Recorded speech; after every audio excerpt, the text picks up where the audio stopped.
War Stories brought to you by Gary Gruner Chevrolet, Buick GMC in Madras. 1 out of every 7 Central Oregonians is a veteran.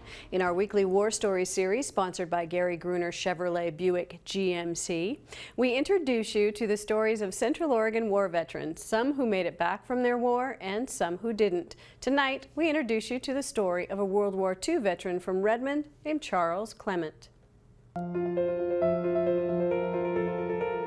My father was born in Danville, Arkansas in 1920. He was one of 5 at that time. He had 2 sisters after they moved to Oregon. In 1936, he played basketball when he was in high school. It was the first year that his high school had a team. He was smart enough, he doubled up on a couple of grades, I guess, when he was in grade school. They passed him through. Started to go to school at University of Oregon in 1938, and he joined the National Guard. And I think he probably did it for some additional pocket money or help with school. I don't think he really had an inkling that we were headed towards World War. With the breakout of World War II, the bombing of Pearl Harbor, they were instantly called up. Almost the next day, as he recalled, they were up at Fort Lewis in Tacoma, potentially expecting an invasion, and was graduated from Airborne in 1944 and assigned to the 11th Airborne. And shortly thereafter, they made their first jump into the Philippines. At the start of the war, the Japanese rounded up a lot of civilians and foreign nationals, everything from missionaries to school teachers to businessmen, and they interred them in prison camps. The Japanese were going to start executing the civilian prisoners shortly.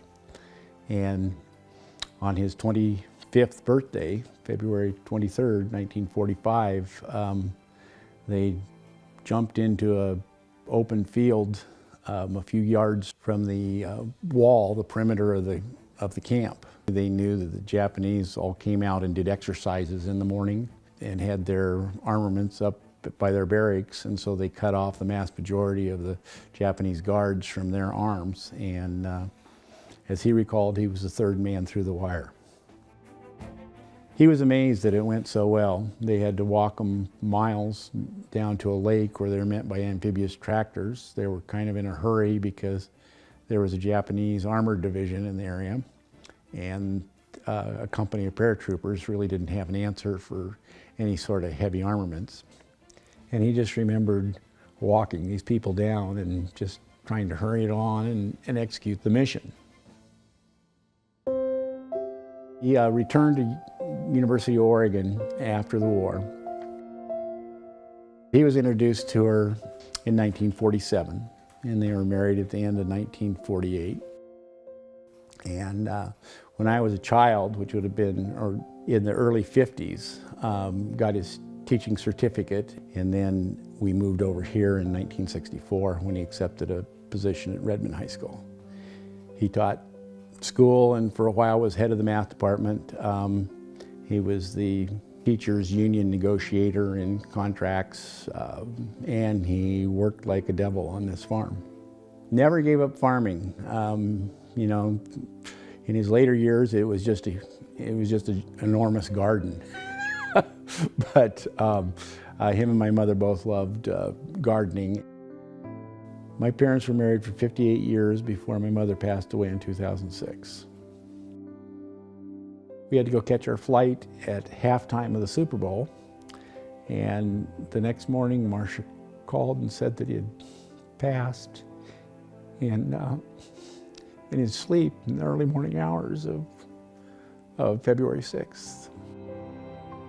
He was 18 days shy of his 97th birthday. He was one of the most thoughtful, strong, determined if he set his mind to things, and compassionate people I've ever known. He left us a legacy of family being most important, of honesty and hard work.